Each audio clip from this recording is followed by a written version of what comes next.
സാബിത്ത് ഇബ്നു ആമിർ റളിയല്ലാഹു അൻഹു. ആ മഹാനവരികൾ രോഗിയായി കിടക്കുകയാണ്. രോഗിയായി കിടക്കുമ്പോൾ പള്ളിയിൽ നിന്ന് ബാങ്ക് വിളി കേൾക്കുന്നു. സമിഅ അദാനൽ മഗ്രിബി, മഗ്രിബിന്റെ ബാങ്ക് വിളി പള്ളിയിൽ നിന്ന് കേൾക്കുകയാണ്. ഉടനെ തന്റെ മക്കളോട് സാബിത്ത് ഇബ്നു ആമിർ തങ്ങൾ പറയാണ്, ഇഹ്മലൂനി ഇലൽ മസ്ജിദി. അതാ മക്കളെ, പള്ളിയിൽ നിന്ന് മഗ്രിബിന്റെ ബാങ്ക് വിളി കേൾക്കുകയാണ്, എന്നെയും കൂട്ടിയിട്ടൊന്ന് പള്ളിയിലേക്ക് പോകുമോ? ഉടനെ മക്കള് ബാപ്പാനോട് പറയാണ്, അന്ത മരീദ് വഖദ് ഗഫറകല്ലാഹ്.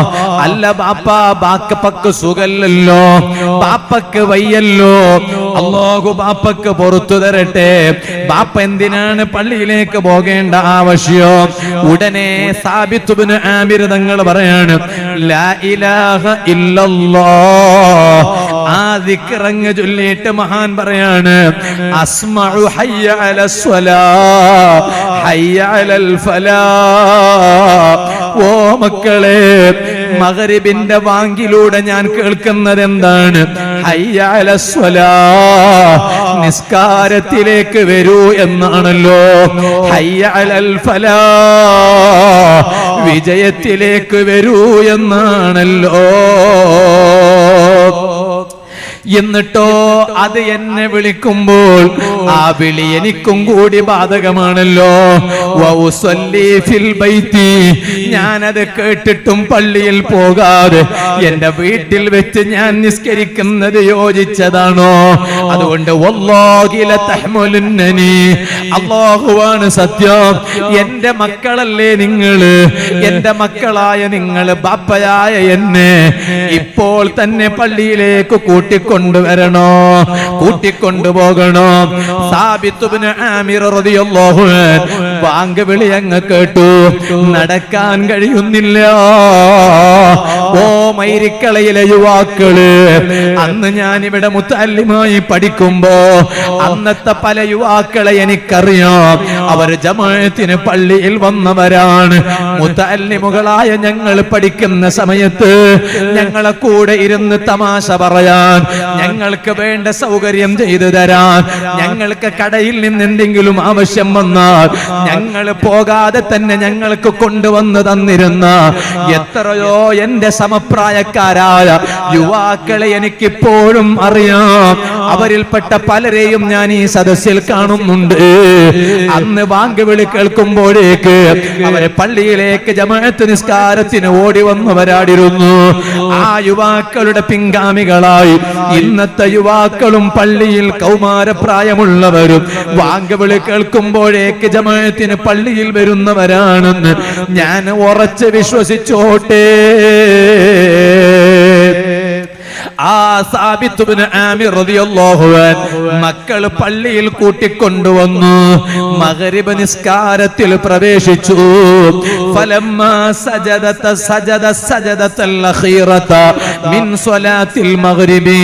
മഗ്രിബ് നിസ്കാരത്തിന്റെ അവസാനത്തെ റക്അത്താണ്. ഒന്നാം സുജൂദ് കഴിഞ്ഞു.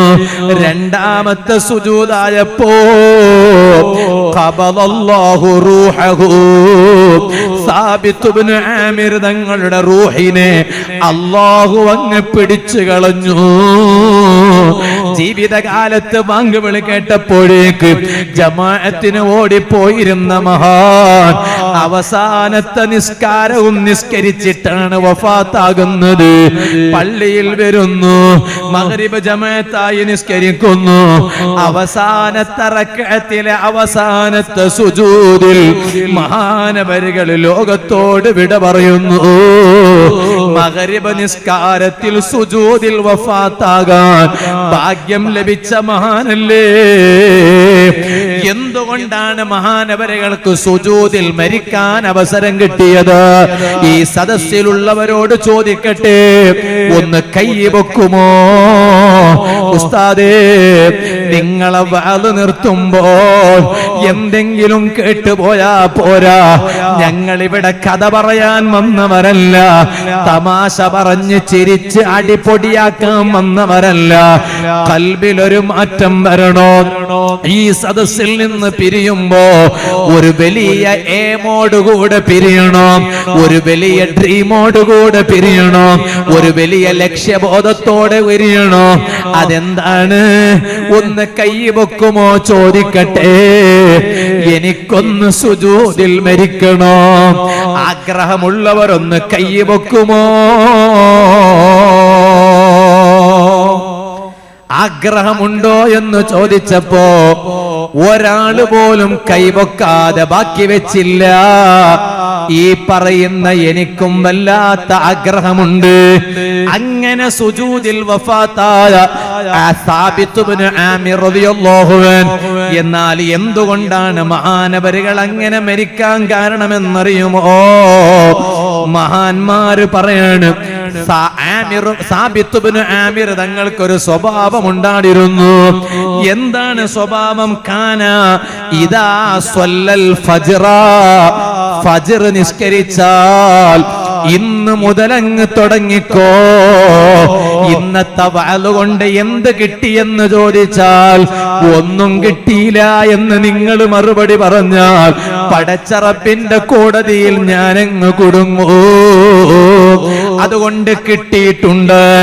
ഇന്ന് മുതലങ്ങ് ഞാൻ പതിവാക്കുന്നു. വാള് കഴിഞ്ഞാൽ ഞാൻ എന്റെ ദർസിലോട്ട് മടങ്ങിപ്പോകൂ. നിങ്ങൾ നിങ്ങളെ വീട്ടിലേക്ക് മടങ്ങിപ്പോകൂ. ഇത് വാള് കേൾക്കുന്ന പുരുഷന്മാരോട് മാത്രമല്ല, ഈ മറക്കപ്പുറത്ത് സ്ത്രീകൾക്ക് വേണ്ടി പ്രത്യേകം സൗകര്യം ചെയ്ത സ്ഥലത്ത് ഈ അനുജനായ ജ്യേഷ്ഠനായ എന്റെ വാള് കേൾക്കുന്ന നല്ലവരിൽ നല്ലവരായ ഈമാനുള്ള ഉമ്മ പെങ്ങന്മാരെ, സുബഹിക്ക് ശേഷം ഒന്ന് ചെയ്യാൻ തീരുമാനിച്ചോ. സാബിത്ത് ഇബ്നു ആമിർ തങ്ങള് മഗ്രിബ് നിസ്കാരത്തിന്റെ അവസാനത്തെ റക്അത്തിലെ രണ്ടാമത്തെ സുജൂദിൽ വെച്ച് മരിക്കാനുള്ള മഹാഭാഗ്യം കിട്ടാൻ കാരണം ഖാല അഹ്ലുൽ ഇൽമി, അന്ന് ജീവിച്ച ഇൽമിന്റെ വക്താക്കൾ പറഞ്ഞു, മഹാനവരുകൾക്കൊരു സ്വഭാവം ഉണ്ടായിരുന്നു. എന്താണ് സ്വഭാവം എന്നല്ലേ? കാന ഇദാ സ്വല്ലൽ ഫജ്റ, സുബ്ഹി നിസ്കരിച്ചു കഴിഞ്ഞാൽ ഒരു ദുആ നടത്താറുണ്ടായിരുന്നു. ഒരൊറ്റ ദുആ നടത്താറുണ്ടായിരുന്നു. ഏതാണ് ദുആ? അല്ലാഹുമ്മ ഇന്നി അസ്അലുക അൽ മീതത്തൽ ഹസന. അത് ദുആ ചെയ്യാതെ ആ സ്ഥലത്ത് നിന്ന് മഹാനവരുകൾ എണീറ്റു പോകൂല. അല്ലാഹുമ്മ ഇന്നി അസ്അലുക അൽ മീതത്തൽ ഹസന. റബ്ബേ, നിന്നോട് ഞാൻ ചോദിക്കുകയാണ്, അൽ മീതത്തൽ ഹസന, ഒരു നല്ല മരണത്തെ നിന്നോട് ഞാൻ ചോദിക്കുന്നു. എനിക്കൊരു നല്ല മരണം വേണോ? ആ നല്ല മരണം ഏതാണ്? അതേ സുബ്ഹിന്, അതേ മഗ്രിബ് നിസ്കാരത്തിലെ അവസാനത്തെ റക്അത്തിലെ അവസാനത്തെ സുജൂദാണ്. ആ ദുആ എന്നും ഫജ്ർ നിസ്കരിച്ചിട്ട് മഹാനവരുകൾ നിർവഹിച്ചതുകൊണ്ട് മഹാനവരുകൾക്ക് അല്ലാഹു തആല നൽകിയ വലിയ ഭാഗ്യം എന്താണ്? രണ്ടാമത്തെ സുജൂദിൽ മഗ്രിബ് നിസ്കാരത്തിൽ മരിക്കാൻ അല്ലാഹു അവസരം കൊടുത്തു. ആ മഹാനരുടെ ബറക്കത്ത് കൊണ്ട് അർഹമുർ റഹീമീനായ റബ്ബേ, സാധുക്കളായ ഞങ്ങൾക്ക് ആ മരണം നൽകണേ അല്ലാഹ്. ആ നല്ല മരണം നീ നൽകണേ അല്ലാഹു. നമുക്ക് അതിന് ഭാഗ്യം തരട്ടെ. അതുകൊണ്ട് എന്നും എല്ലാവരും സുബ്ഹി നിസ്കാരം കഴിഞ്ഞാൽ ഒരൊറ്റ ദുആ, അല്ലാഹുമ്മ ഇന്നി അസ്അലുക അൽ മീതത്തൽ ഹസന, നല്ല മരണം ഞങ്ങൾക്ക് തരണേ അല്ലാഹ്. ആ നല്ല മരണം സുജൂദിൽ വെച്ചായിരിക്കും. സാബിത്ത് ഇബ്നു ആമിർ തങ്ങൾ മരിച്ചതുപോലെ മരിക്കാൻ അല്ലാഹു ഞങ്ങൾക്ക് ഭാഗ്യം തരട്ടെ. അല്ലാഹു തൗഫീഖ് ചെയ്യട്ടെ. നമുക്ക് ഇൻഷാ അല്ലാഹ് ദുആ ചെയ്തിട്ട് പിരിയാം. അല്ലാഹു ഇന്ന് മാത്രല്ല നാളെ